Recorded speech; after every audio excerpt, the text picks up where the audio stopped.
Leamos a palavra de Deus em Lucas 19, versículos 9 e 10.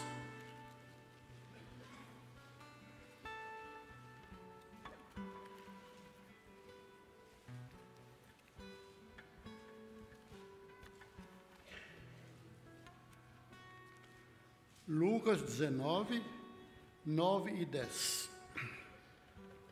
Então Jesus disse: hoje a salvação entrou nesta casa, pois este homem também é descendente de Abraão. Porque o Filho do Homem veio buscar e salvar quem está perdido. Amado Deus e Pai, lemos a Tua palavra, invocamos o Teu nome. Que os nossos irmãos aqui presentes e também os ausentes e todos os internautas possam receber a mensagem desta hora. Eu te peço em nome de Jesus. Amém. Pode sentar-se. Cumprimento a igreja, os internautas, em nome de Jesus. Agradeço o convite do pastor Edson para eu estar aqui hoje pregando. O nosso tema, irmãos, é amor que busca perdidos, ou o amor que busca perdidos.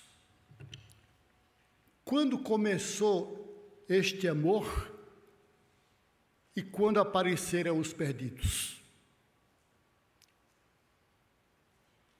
Comecemos lá no começo, quando Deus perguntou: Adão, onde estás? Deus sabia onde Adão estava, mas Ele está chamando pela primeira vez alguém: onde estás? Com isso, Adão se acusou: eu ouvi a tua voz e fugi. Deus não lançou em rosto: você me desobedeceu? Você fez o que não devia? Não. Deus o chamou, viu a tanga de folhas que eles haviam feito, marido e mulher. Não, isso aí não dá. Aí pegou um cordeiro, sacrificou, tirou o couro e vestiu o casal. Aí sim, aquele cordeiro era uma figura de Jesus Cristo. Por isso é que se diz em João 3,16, Deus amou o mundo de tal maneira que deu o seu Filho unigênito, para que todo aquele que nele crê não pereça ou não morra, mas tenha a vida eterna. Deus não amou só os judeus, embora fosse a sua nação preferida. Ele amou o mundo. E que é esse mundo? É o gênero humano, é a espécie humana. As raças humanas. É comum ouvir-se e ler-se: a raça humana está perdida. Não, as raças humanas, porque o mundo é composto de muitas raças. Então, o conjunto dessas raças forma a espécie humana, independentemente do local, da etnia, da condição social, é a espécie humana, que no início foi dividida em dois gêneros, homem e mulher. Não tem terceiro não, homem e mulher. Esse homem, apesar de ser chamado por Deus, se desviou. Continuou a sua vida de desobediência. E ele viu o pior em sua casa. Quando o seu filho Caim matou o seu irmão Abel. Aí é o auge do pecado. Matar o seu próprio irmão. E continuou pecando, a tal ponto que diz a palavra de Deus, que Deus se entristeceu muito de haver criado o homem. A tradução comum diz: Deus se arrependeu. A minha diz: Deus se entristeceu muito de haver criado o homem. E eu vou destruir, disse Deus, todos, exceção a 8 pessoas. Noé e sua família. Providenciou um meio para salvar essas pessoas. E os irmãos conhecem bem a história. Mandou Noé construir uma arca, um navio, um barco, 150 metros de comprimento, 35 de largura, 13 de altura, para acomodar aquela família e mais os animais que estão lá determinados, quais, e o alimento para que eles ficassem lá até que acabasse o dilúvio. Salvou-se a família e começou tudo de novo. E vai o homem depravado também. Vai, continuou e continua perdido. Porque só foi salvo quem foi se encontrar com Jesus ou quem Jesus encontrou. O texto que eu li diz assim: hoje entrou salvação nesta casa. Por que hoje? Enfatizemos o hoje. É porque ontem essa casa não estava salva. Jesus não havia entrado lá antes, mas agora entrou. E foi recebido com alegria, com festa e com confissão de pecados também, caso de Zaqueu. O homem se encontrou com Jesus, por isso foi salvo. Então, existe o perdido e existe o salvo. Continuou pecando depois, até que nos dias de Ló, encontramos aquela depravação de Sodoma e Gomorra. E Deus ali, naquela cidade, só tinha uma família de 4 pessoas. Os outros não deram crédito a Ló. Ló vivia enfadado pelo que via e ouvia dos habitantes daquela cidade. E Deus disse que iria destruir a cidade. Poupou Ló e sua família. Saíram os 4, porque os genros não quiseram ir acompanhar, não quiseram acompanhá-los, ainda que só comprometidos e casar com as filhas. Salvou aquela família. Então, quando Deus encontra uma família que lhe agrada, Deus salva, e assim foi através dos tempos. Até que Jesus veio para salvar a todos. João diz que ele veio para o que era seu, ou seja, seu próprio povo, judeu. Mas seu povo não o recebeu. Aí diz: mas a tantos quantos o receberam, deu-lhes o direito. Notem que a tradução correta é direito, não poder. Deu-lhes o direito de serem feitos filhos de Deus. Direito. Então, aceitando a Jesus, nós temos o direito de sermos filhos de Deus, salvos. E a palavra de Deus é rica em detalhes, seja através de mensagem direta, literal, gramatical, seja através de parábolas, ou seja, através de interpretação sistemática, comparando textos com textos. A salvação estende-se ao homem de quaisquer naturezas, espécies, raças. A espécie humana pode ser salva se quiser. E Pedro diz em Atos 4:12, que só há um caminho para a salvação. Assim como na arca só tinha uma porta, apesar do seu tamanho, para a salvação só há uma porta, que é Jesus. Ele disse: eu sou a porta, eu sou o caminho e eu sou a vida. Por isso é que quando nós aceitamos a Jesus e propomos obedecer-lhe, nós somos chamados de filhos de Deus e salvos por Jesus. Então, irmãos, o amor que busca perdidos. Aquele Deus que chamou Adão continua chamando ainda hoje. E Jesus diz: ninguém virá a mim se o Pai não enviar. Então Deus manda o pecador ir ao encontro de Jesus. Quando ele vai, ele encontra a salvação. Foi o caso de Zaqueu. Hoje entrou salvação nesta casa. Quando nós aceitamos a Jesus, nós somos salvos. Não esqueçamos que a salvação tem 3 etapas. justificados quando aceitamos a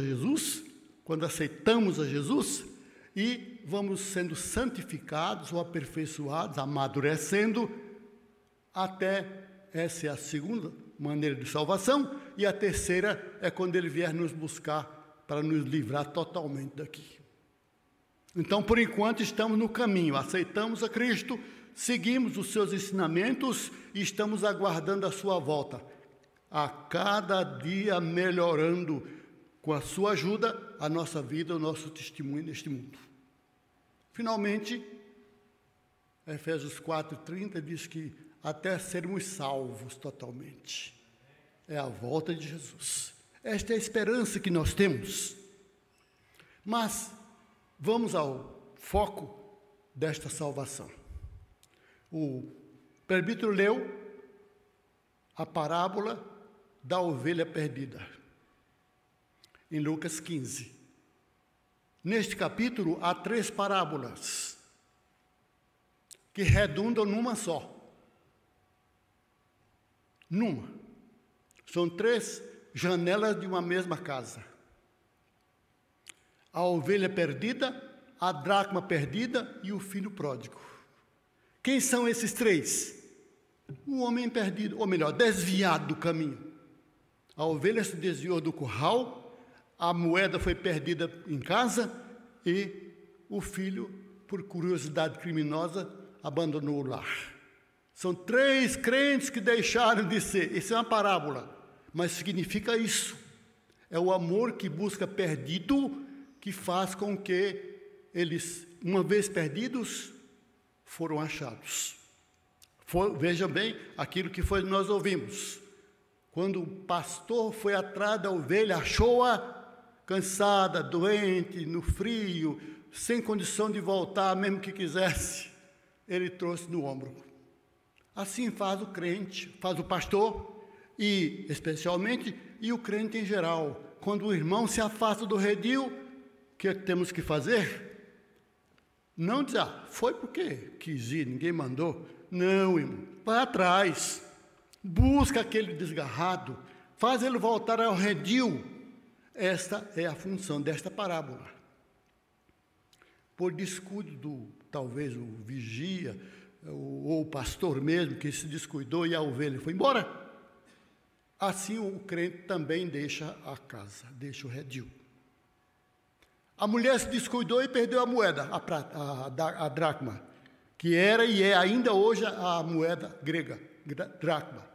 Aqui nós temos o real, lá tem a dracma até agora. Ela perdeu uma dracma de prata. Não era ouro não, era prata. Mas valia um dia de serviço, ela tinha um valor até alto. Ela tinha 10, mas faltava uma. O que ela fez? Acendeu a lamparina, varreu debaixo dos móveis e acabou achando a dracma perdida. O que quer dizer isso? O que Jesus quer ensinar com esta história? É que o crente se perde dentro da igreja, como a moeda se perdeu dentro de casa. Mas quando a mulher percebe, conta e vê que falta uma, não se descuidou, procurou até achar a dracma. Como no caso da ovelha, que o pastor diz, vamos reunir e nos alegrarmos porque achei a minha ovelha perdida. O mesmo fez a mulher. Achou a sua moeda, convidou as vizinhas e disse, vamos nos alegrarmos porque eu achei a minha moeda perdida. É o crente que voltou. É o crente que se reconciliou. É o crente que foi achado. Estava perdido e foi achado. E o filho pródigo? É outro exemplo. Jesus contando já sob outro aspecto. Ele não estava contente em casa, uma vida boa, farta, rica. Eu vou me aventurar pelo mundo. E assim faz o crente muitas vezes, que se aventura. Aqui tem tudo, tem amor, tem irmãos, tem alimento espiritual, tem tudo. Mas ele não está contente, aí vai lá fora. E o filho pródigo se perdeu. Os irmãos conhecem a história, não vou repetir. O filho pródigo se perdeu. Passou fome, como conhecem A minha tradução diz assim: ele queria comer a comida dos porcos e até isso lhe era negado. Imaginem só a condição social, moral, espiritual de um crente quando se desvia da igreja. Essa é a lição que Jesus quer nos ensinar. Depois ele caiu em si. A ovelha não podia cair em si. A dracma não podia cair em si, mas o pródigo podia, e ele caiu em si. Que quer dizer cair em si? Ele mesmo disse: eu aqui morrendo de fome, lá em casa, até os empregados têm fartura de comida, e eu aqui morrendo de fome. Eu vou encontrar com meu pai e confessarei o meu pecado. E foi. Ele não só pensou, ele não só disse, ele se levantou e foi. E o pai todo dia na porta: meu filho foi embora, meu caçula foi embora. Mas ele não sabia onde ele estava no estrangeiro. Até que um dia o filho foi avistado pelo pai. O pai não esperou que o filho chegasse em casa, nem também lhe passou em especial uma repreensão. Não, foi ao encontro, foi lá no caminho onde ele vinha. O que ele fez? O filho estava descalço, sujo, andrajoso, roupa rasgada. O que o pai fez? Abraçou-o, beijou-o e trouxe para casa e fez uma festa. É assim que nós, quando trazemos um irmão volta, a gente tem que receber alegre, assim com festa. Estas 3 parábolas quer dizer o homem perdido. Ora, irmãos, esse homem perdido é o crente desviado. Mas há um perdido que nunca veio à igreja, nunca foi evangelizado. Esse também convém ser buscado. Por isso nós evangelizamos. Jesus diz: eu tenho muitas ovelhas que não são deste aprisco, mas convém agregá-las, ganhar gente que nunca foi do aprisco, trazer essas pessoas para a igreja. A missão da igreja é essa, evangelizar. Uma das missões é evangelizar. Aí, partindo já para a conclusão. Irmãos, não dá para ser meio perdido e meio salvo. Ou você é perdido ou é salvo, ainda que esteja na igreja. Meio não, como dizem na gíria. Crente meia boca, não. Tem que ser crente. Tem que ser salvo, sentir-se salvo e dizer que a salvação está ao alcance de todos. Esse crente está salvo. O que não veio, mas ficou pé lá, pé cá, um pé no caminho, outro fora do caminho, isso nós encontramos em Gálatas 5, uma igreja a quem Paulo já havia elogiado, a quem Paulo já havia escrito antes, e agora ele escreve uma outra carta. Capítulo 5, 19 a 21. Paulo diz: não se enganem. Estava falando com crente. Não se enganem. Aí vem aquele rosário de frutos da carne, que são 16. Crente praticando coisa que o ímpio pratica. É meio crente, meio salvo, mas está na igreja. Aos Gálatas foi assim. E Paulo diz no final, versículo 21, eu vos digo como antes já disse. Portanto, é uma repetição daquela palavra. Que os que fazem essas coisas eram crentes, mas faziam aquelas 16 obras da carne. Os que fazem essas coisas não herdarão o reino de Deus. Paulo diz isso, Gálatas 5, 21. Não herdarão. Então é o crente que está perdido dentro da igreja. Perdido, não tem outro termo, irmãos. Perdido. Já em Gálatas 6, em 1 Coríntios 6, Paulo, que havia repreendido muitas vezes aqueles irmãos, diz pela última vez: como eu já vos disse. Aí vem lá os adúlteros, os homossexuais, aquilo todo, não herdarão o reino de Deus. Agora vem o versículo 11, 6 e 11. Alguns de vocês foram assim, daqueles crentes de Corinto. Alguns, ele não diz que todos. Alguns de vocês foram assim, como ele acabou de relatar, foram assim. Aí o versículo 11, mas haveis sido justificados, santificados por nosso Senhor Jesus Cristo, pelo Espírito da sua graça. Ora, irmãos, esses homens, no começo, foram desviados, vieram para a igreja, mas ainda estavam sendo repreendidos. Basta ver a condição do homem antes de se converter. Romanos 1, 26 e 27, especialmente. Romanos 1, 26 e 27. É a condição do perdido. Mas esse homem foi salvo por Jesus, alguns foram salvos por Jesus. Os coríntios não eram diferentes. Só ler as cartas de Paulo, as duas aos coríntios, aliás, 3 que nós não temos, a primeira. Ele diz, eu já vos adverti e faço segunda vez. Isso era a primeira carta ainda. Eu faço pela segunda vez. Os que fazem essas coisas não herdarão o reino de Deus. Então, irmãos, não dá para ficar manquejando. Aliás, o apóstolo diz que o que manqueja seja ajudado para não cair totalmente. Ajudado por quem? Pela igreja. O irmão está manquejando? Deixa para lá, ele não está querendo. Não é assim. Gálatas 6, versículo 1.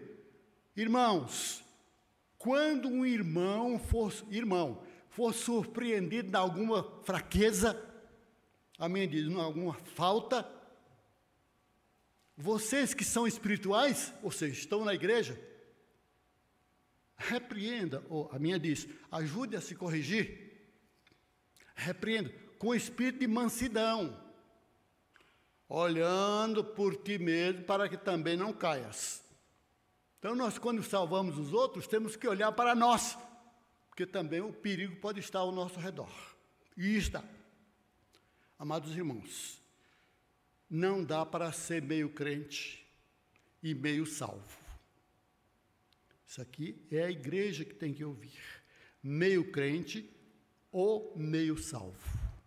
Nós temos que ser crentes integrais em Jesus Cristo, na sua palavra. Ele nos salvou. Nós somos de quem agora?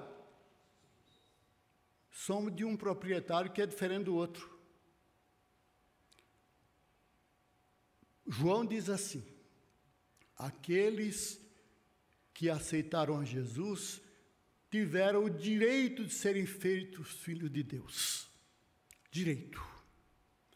E em Efésios 1 e 13, Paulo diz: vocês que aceitaram a Jesus, receberam o Espírito Santo como marca de propriedade. Marca de propriedade, a tradução da linguagem de hoje diz isso. Aí outra diz, o selo do Espírito Santo. Marca de propriedade significa que você trocou de dono. Quem criou animais sabe disso, o dono tem uma marca, que é registrada na prefeitura. Quando você compra um animal, você vai lá e marca acima daquela marca que o animal já tem. Era de um dono, passou a outro, e esse outro agora é Deus. Somos marcados por Deus com o Espírito Santo. E Paulo diz, 1 Coríntios 3,16, que o Espírito Santo não veio visitar o crente, ele mora com o crente. Ele mora. Não sabeis que vós sois o templo do Espírito Santo que habita em vós? Não é que visita o crente, não. Que mora com você.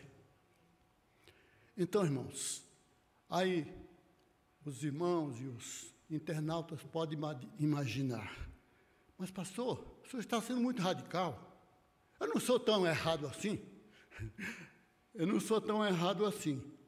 A parábola das 10 virgens nos dá um exemplo disso. As 10 esperavam o noivo, mas só 5 das que esperavam estavam preparadas. As outras, quando o noivo aparece, corre para ver se acha azeite para acender a lamparina. Não tinha. Foram comprar. Quando voltaram, a porta estava fechada.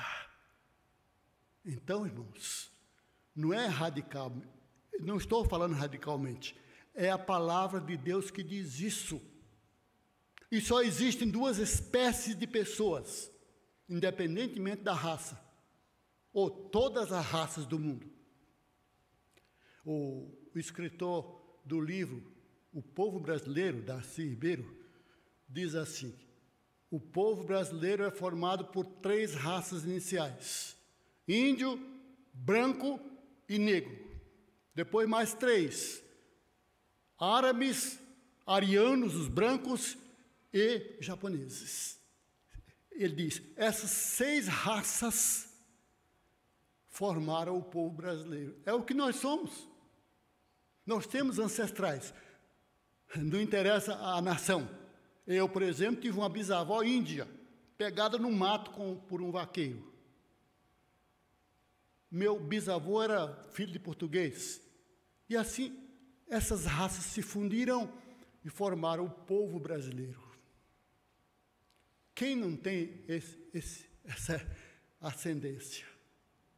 Então, nós somos descendentes desses povos. Sejam japoneses, sejam árabes, sejam alemães, italianos, portugueses, negros e índios. Nós formamos este povo. E este povo está perdido sem Cristo. Independentemente da raça, estão perdidos. E é tarefa da nossa igreja, principalmente dos que moram no Brasil, procurar salvar alguns. Todos não. A Bíblia diz que não, nem todos serão salvos. Mas alguns podem ser, dependendo do nosso empenho, do nosso trabalho, da nossa agregação a essas pessoas. Uma das missões da igreja é essa, trazer gente de fora para a igreja. Se não fizermos isso, pelo testemunho, como disse a professora, pela pregação, pela conduta que nós temos, se não fizermos isso, estaremos falhando. É o servo que recebeu o talento e enterrou. Não negocia, não prospera, fica só nele. E ele foi chamado de mau e negligente servo. Não é isso que nós queremos ouvir de Jesus.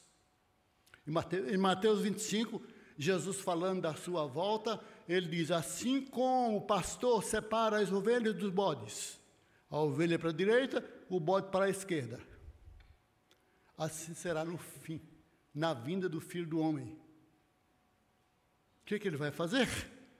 Ele vai separar dos povos do mundo todo, um povo que é chamado de santo, e ele enumera por que chama esse povo de santo. Mateus 25, de 41 em diante. Esse povo vai ouvir o chamado de quem? De Jesus. E qual é o chamado? Vinde, benditos de meu Pai, possuí por herança o reino que vos está preparado desde a fundação do mundo. Irmãos, nós estamos aqui por quê? Nós servimos aqui por quê e para quê? Para ouvirmos esse chamado de Jesus. Bendito de meu Pai. Já para os que estavam à esquerda, ele teve outra sentença que vocês sabem qual foi. Amados irmãos, só 2 povos serão salvos no dia da volta de Jesus. Apocalipse 14, 12 diz assim, aqui está a paciência dos santos, que guardam os mandamentos de Deus e têm o testemunho de Jesus Cristo. Está na Bíblia, eu não estou radicalizando nada. Nós estamos procurando aperfeiçoar o nosso caráter, a nossa conduta, até encontrarmos com Jesus. Paulo diz, eu não alcancei a perfeição ainda, mas estou buscando, estou prosseguindo.